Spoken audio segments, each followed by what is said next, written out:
It's monkey season. It's monkey season. I yeah, yeah, I don't know how excited I am to talk about it, but it's a movie that made a lot of money. It made a lot of money and people enjoy it. So, yes, we will talk about it.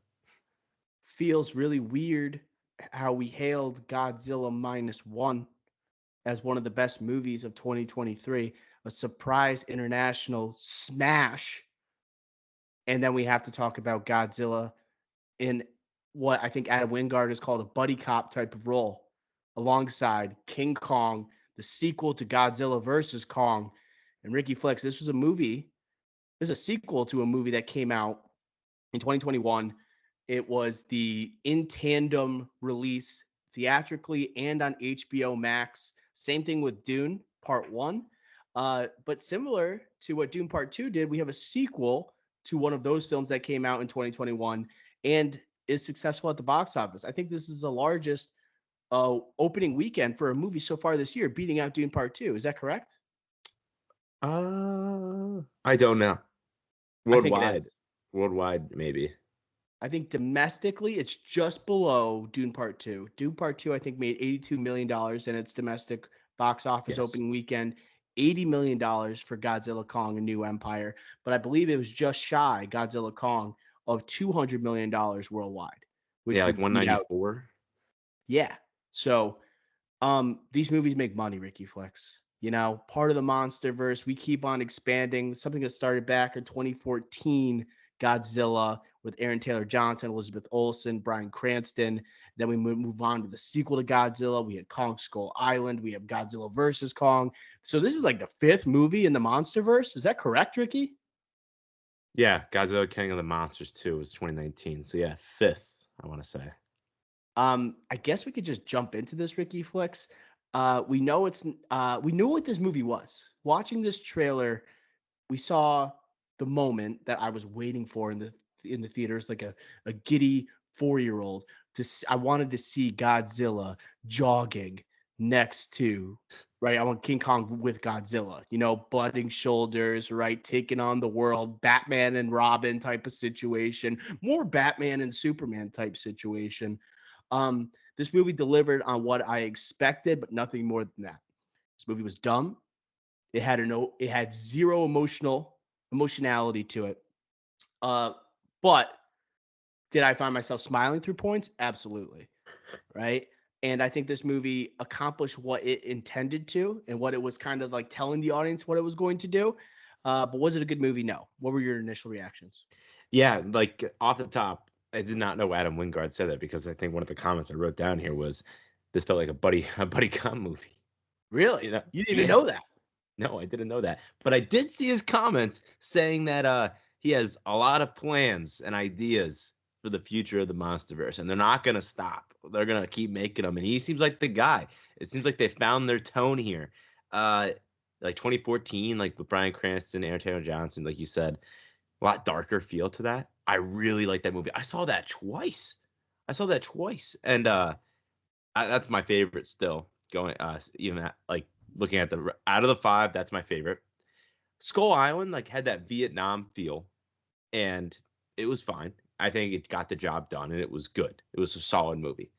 I think King of the Monsters is still the worst by a lot. They tried to do the family drama with Kyle Chandler, Vera Farmiga, Millie Bobby Brown, just didn't work. And then Godzilla Kong, big scale, the start of this kind of turn of the thriller buddy vibes here, like this one. But this one was that on steroids. It was crazy how goofy this was and silly. Like they're doing freaking WWE wrestling moves. They're doing suplexes and backbreakers out in the pyramids. Like you're right. This is a dumb movie, silly movie, but I enjoyed it. And I haven't told you something, Doctor. I saw this movie in 3D. So did I. I didn't even know I Oh, was seeing it in 3D, dude. I just signed up for IMAX. And the guy handed me glasses. I said, you can have these. He's like, no, you need it. It's 3D. I'm like, damn, I guess I got to wear these on my freaking head. And I got to wear them on top of my head when I'm buying popcorn and shit. I always hate wearing the glasses, Ricky Flicks, but they have been updated over the years. yeah. But end of the day, like this movie was very self-aware, and they know its audience, and I appreciate that. You're here for the monsters. You're here for the laughs. Not necessarily like Brian Tyree Henry. We can get to that later, but the monsters. That's what we're here for, and this delivered on that. Like on that, it delivered on what its goal was, and that's an accomplishment in itself. Is it like a high bar? No, but still, like I had a good time. But I'm not gonna recommend saying if you're not into like big action movies, I'm not gonna be like this is a must see or you got to see this because you know what, it's not. No, this is the definition of a turn your brain off type of movie. And what's weird is that this movie, I think, actually had a chance to be a good movie if it wanted to. And you think about like the original Godzilla, how darker in tone that is compared to like what we're getting here and what we saw in Godzilla versus Kong. Like it seems like now this is leveling out to be like, okay, we know what we are. All movies will be like this going forward, right? With the inclusion of all these different monsters, seeing them all on the big screen, very CGI heavy, less human based, or at least those are the elements of the movie we really just don't want to see. It's just all about the monsters, you know?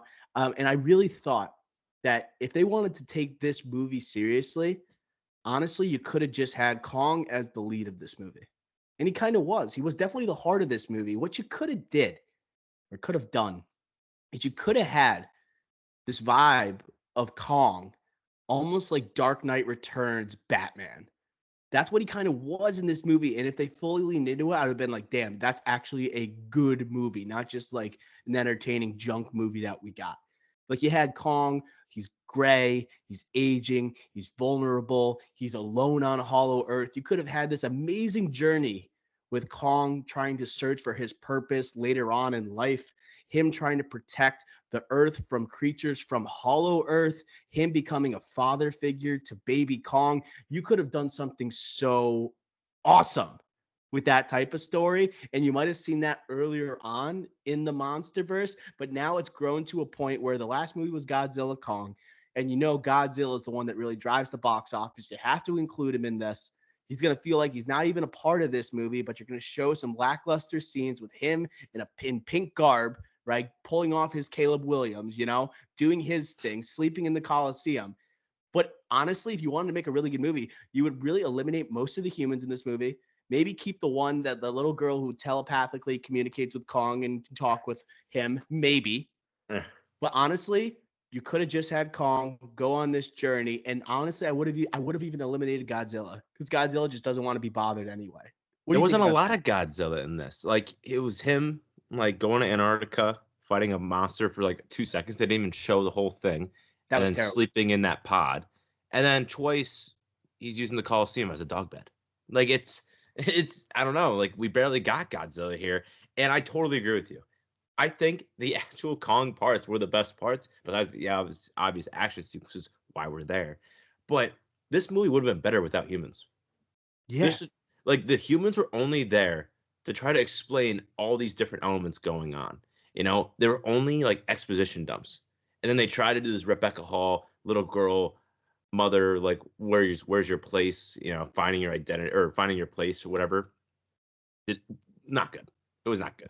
So making Rebecca Hall the lead in this, trying to do something with that, but it's all just exposition dialogue, and it's just unnecessary. Where we get what's going on enough, you know, and we want to focus on the big guys, the on Kong, but we just kept coming back to Brian Tyree Henry trying to freaking do his podcast, or Dan Stevens fixing a toothache, like ridiculous.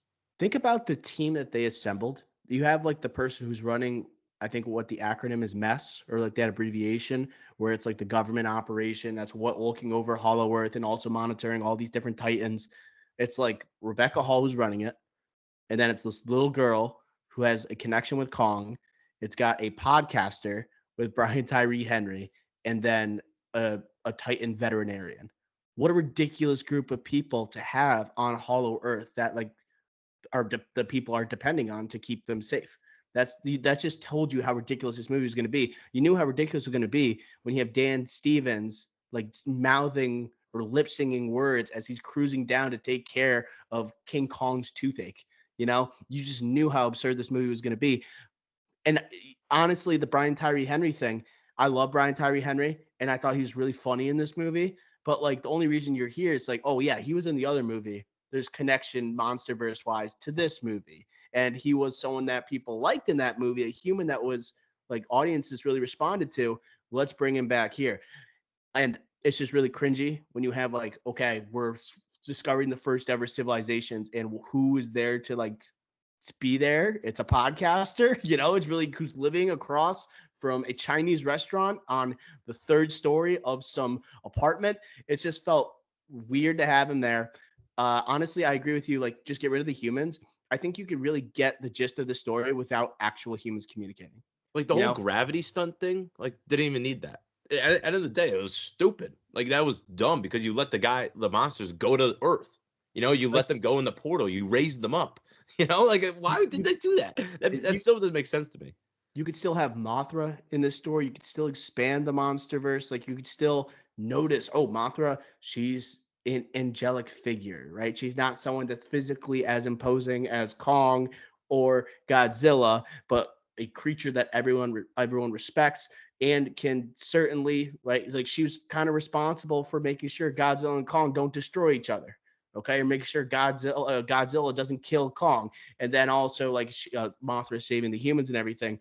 You could still have like your titans that are introduced here. You just don't need it to be explained. It's just really, it's like super simple, these type of stories. um Godzilla, you have to have him, but I was actually disappointed with the fight sequences unless Kong was there. Kong, his fight sequences were pretty cool, with baby Kong, like trying to set him up being a little asshole, right? When he has that Titan at Hollow Earth in the water that tries to kill him, he throws like the head of the fish at baby Kong. Then they have a bond from there on out.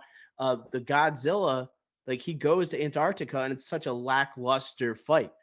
And it's like, damn, like, if you're like, what's the point of even showing Godzilla? Let's just have him like come in like Wonder Woman in Batman vs Superman, right, in the third act, and that'll be that. We don't even need to keep referencing it. I felt like I was kind of watching three movies as I was watching this. I'm like, I'm watching these humans trying to reach like this girl and her civilization. I'm watching Kong on this journey that he's going on, the really only story I care about. And then I'm watching just Godzilla swim in the water and just waiting for 2 hours for him to like unite with Kong. I just felt like if you just focus on Kong and then you just have Godzilla storm into the third act, you got a solid movie, right? And I thought the Godzilla Kong scenes, those are great. Yeah. Dude, when you had Kong like with the robo arm turning into a transformer, right? And him, honestly, that could be a good collab, like Transformers and like the Monsters verse. When you had, there's almost like a callback to Batman versus Superman, where Kong Yes. has defeated Godzilla and he's dragging Godzilla by the tail. It reminded me of Batman when he is taken down Henry Cavill's Superman. He's dragging him by his cape. It felt like a direct callback and like to these dumb action movies. But yeah, I thought the action scenes actually, and oh, one more thing, sorry. Kong with the Scar King. Electric scene. Electric scene as well. Coliseum vibes. They're banging. The gorillas are banging on the ground. Like, you don't have to explain anything to me. Like, I totally get what's going on here. Eliminate the humans. Honestly, just wait for Kong to show up in the third act. Then you have an even better movie. Yeah, and like this movie had a late villain intro. Came pretty late. And like you never really see that villainous path build up. We caught it in the third act, but if like we did that route with Kong and like his like vulnerability path, like that we were saying, eliminate the humans, focus on Kong, you could like build up that villain. And again, you have that I forget. I'm not a Godzilla expert, but whatever that Godzilla name is, of the snow one, the ice one. I don't remember the name of it. Just call him Ice Godzilla because I thought I he was pretty cool too. Yeah, like you just like you build that one up. It's like you got a pretty good movie there. Just one on one, trying to battle for that world. Who controls that world? Kong versus the Scar Kong or whatever. Like that's pretty good. So I don't know. I think I still like this better than King of the Monsters. A lot better. It's just self-aware, which I like and appreciate, like I said. And like that buddy comedy feel, like the vibes are there. So it's always gonna be like, oh, like I like this. But it's like your ceiling just comes down, you know? It just comes down tremendously because of what you're doing here. And going in the future, like we talked about, they're going to keep doing this. And we talked about it with Fast and Furious, but they're going toward a similar path and also towards space too. Space Godzilla is going to come in the mix at some point. So we're going to get these guys in space. But the thing is, like, maybe are they just going to have more Titans in these movies? Like, are they just going to keep adding? Because, like, think Yes. about all you've had. You had Godzilla, Kong again. You add, right, the Ice Godzilla. You have the Scar King. You have Mothra. Like, it's just, there's just so many. It was so absurd in that third act where you had like that zero gravity like type of situation. Everyone's flying and fighting through the air. I already felt like we've done space by that scene Ricky flicked, you Yeah, know? but like that's what that's like also another thing where like they're finding new locations to fight slash like ways to make it different and still cool. Like you have the gravity fight, you have the pyramids, the WWE moves, Brazil. Like they're trying to like underwater, they're trying new things, but it's still Godzilla Kong MonsterVerse movie. And I just don't know how many more ways we got to go. Like we were already in a Hollow World. We went into another world underneath Hollow World. Like how many more locations are we gonna do besides space? Which you just said they kind of already did that trick with the gravity thing this time. Yeah. So I'm really like, I don't know. Wingard says he has ideas. Am I interested in them? Not really, not really. But I will watch it. I will. So I don't know how you make the universe even bigger, right? Because all the characters introduced, you talk about Hollow Earth, and we have the subterranean that you talked about. We've already been on Earth, and we've seen the destruction that it causes. We can't have these monsters on fighting on Earth anymore. You know, we're gonna see legislation passed that's like reminiscent of Captain America's Civil War, right? We're the Sokovia Accords. Like the amount of destruction I saw in this movie was unparalleled to anything I've ever seen in a movie. You know, and I was thinking, like, what movie universe would I least want to live in? It's not like the Marvel Cinematic Universe, right? Even with all like the chaos going on there, it's this one where it's just Godzilla could show up at any point. They freaking made And a joke about monster insurance. yeah, with the podcast, of course, they had to do that. But Disrespect. like just to know that every time Godzilla shows up, you're gonna have minimum 10,000 people killed. Yeah, like I 10,000. it's Them crazy. taking out those buildings, I was actually cringing. I was just like, da, da. Then taking But down the like pyramids. I'm like, history, no, it's just But too like much. with You these can't new have them on Earth vibes, anymore. with this new tone, they're just gonna keep rolling like this. And that's why the 2014 version one's so good because it had like a cohesive storytelling plot around it where it's like, we should be trying to kill Godzilla. He's killing all these people. But wait, he's killing all these monsters that want to kill more people. They have a villainous intent. It's like you had that internal struggle, you know? And They that was what they should do is launch them all into space. I guess that's the movie. Where it's like these guys have become so much of a destruction, we can't throw them for some reason in Hollow Earth. We're just launching them all into space, and we'll put them all on Mars, and then they all fight each other. Yeah, Battle, like like a Secret battle Wars. world. Put them, yeah, Battle World, exactly. Like Secret Wars. Just put them on Battle World and have a fight. Who Put teams up with space. who? Battle Royale, or like if we go WWE, whatever that's called, like when the last one in the ring is the winner in wrestling. That's what they Yeah. should do. Or it's just everyone versus Godzilla. Or you just put them. I guess you could use Hollow Earth in that way. We've already been to Hollow Earth. Like you're trying And to it's do too new big. things. Like get them contained. The other way you expand this franchise is you collab with another franchise, which is something where Transformers. I think Transformers would be the one if you had to collab with one, especially because the state of Transformers right now, right? They honestly can just do a one-off movie with the MonsterVerse. You don't have to worry. Like, is there another Transformers movie? There, I know they have the animated Transformers movie coming, but is there a live-action one in store? Well, they just had the Anthony Ramos one. Oh, they did. Yeah, I forgot they had that. But like honestly, who Um, can't, no one even saw that. they're Let's doing just the yeah, like you said, the animated one. I'm trying. They Transformers one. That's the animated one, right, with Chris Hemsworth. yeah. So I'm just thinking like that would be the one, especially with the hand that goes on the mechanical hand that is on an aging Right. King Kong. Like how much longer are we gonna even have Kong in the MonsterVerse? Dude, he was looking old in this movie, bro.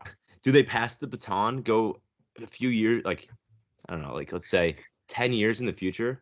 He's on his deathbed, and he's like he's still the king. He's got the hammer, the suit, he got the dragon, but it's like this empire is it's in good shape, but the king is dying, and young Kong, little Kong, has to step up, and then we have like a kind of passing the torch like type of movie that could be interesting. Yeah, And like baby little Kong becomes Kong the is next. big Kong now, that could be pretty good. How old is baby Kong compared to like what King Kong was in Kong Skull Island? I don't know. Yeah, I'm just curious if like Baby Kong's actually a similar age to like Kong and Skull Island, you know? And like how close is he actually becoming that level of a threat? That level of a titan. Uh I also I was on an emotional roller coaster with Baby Kong. I saw this trailer. I'm like, okay, this buys into the absurdity. They're doing like a Diddy Kong type of thing. Like let's just see how this plays out. And he was such an asshole at the beginning of this movie. With him setting up Kong left and right, and Yes. then then him saving Kong twice. Like him, Twice. like the traps that Kong's setting, like he's in like he's Macaulay Culkin in Home Alone, that we have Kong setting up, and you have young like baby Kong stomping it on like the Scar King's like disciples, like having them and saving Kong, but he can't climb up or whatever. And then you have also Baby Kong saves the movie when he destroys right that crystal that commands uh, Ice Godzilla. Like he was low key the MVP of this movie, and you Unsung almost hero. Yeah. this is like also what I'm saying with like Dark Knight Returns influence. He was the Robin. It's like how Batman needs Robin despite not Right. being formidable, right? Just to take care of these small jobs while he takes care of the bigger ones, and they end up saving the day. So I'm It telling caught. you, like there must have been Dark Knight Returns vibes going on in Adam Wingard's head, or whoever wrote this goddamn absurdist movie. I think we need to say is King Kong overrated? Like he was struggling. He had to set up a lot of traps to beat He's like these old, old. dude. That's why he's old. He's Man, gray as shit. Godzilla's just built different. He He's been got around took forever. out. He got took out by a toothache. Godzilla just doesn't age, bro. Well, yeah, he's been there since the dawn of time with Mothra. Yeah, and he's the responsible for like putting those apes in Hollow Earth. The fact that he got stronger in this movie, they made him stronger. Like they were like put him in that chamber that in Antarctica, and they made him stronger with the purple, pink, or whatever colors. Like that's crazy. They even like because Godzilla was already like the best, and then they're like, oh, you know what? Be cooler. We changed the color to pink, and like they were like, oh, let's make him stronger, and like I don't know, they just hyped him up. They got him even more like freaking on steroids. It's crazy. Um, just a couple other points here. Ricky Flex, yes, and like Godzilla was very disappointing, and like with the pink and everything, it's just like, oh look, it's almost like how you have like, oh, Captain America got a new suit for the new movie. That's like kind of what they're doing here, right? So Right. we're trying to keep it fresh. Um, Action sequences. Just to go back to Baby Kong, I can't get out of my head. But like when Kong basically was like, "I gave you, Baby Kong, plenty of chances to just take me where I need to go," and then he just started to ragdoll Baby Kong. That was one of the funniest moments of the movie. I think Kong was also hilarious, right? He had the emotionality. He's aged. He's beaten down. He's on this kind of like redemptive type of story to show that he still has it, and he's also just ragdolling like his mentee. Thought that was incredible. Um, Other parts, funny like aspects. I don't know. It seemed like Dan Stevens was really having fun here. I was happy to see him, but at the same time, I was also like, "Why are you here?" Paycheck. It just felt like you needed someone to like join the team, someone who's going to have fun with the role, someone who's not playing a podcaster. Oh, it's interesting, But a and vet, they're a doing a little monster vet. work. It's almost like a world building type of thing. You talk about the Titan insurance, but also like we have like Titan veterinarians here. It looks like they're just trying to show you the world they're living in. But like to have him come in and then like the turn me loose needle drop in the middle of the plot hole where he like leaves and comes back on Hollow Earth and seems like no time has passed whatsoever. Right. Um, Insane. I thought it was fun. It was just fun, and it was just the jobs and everything that people had. I thought it was just world building that just makes no sense. It gave me like Fast and Furious vibes combined with like the MCU. Yeah, the Fast and Furious vibes was felt throughout this whole movie, and that's what this franchise is now. And Dan Stevens, like I like him, The Guest, shout out, great movie. But yeah, that it was fun for him and a nice paycheck. All right, I think we can get the scores now. I really don't have anything else to say about this movie. I'll lead off, Ricky Flex. I'll give it a 52. I'll give it Okay, a I was 52. gonna give it a 51. All right, excellent. So it's just over watchable. Yeah, it's definitely watchable. It's just like it is what it is. The ceiling is small. It's very short.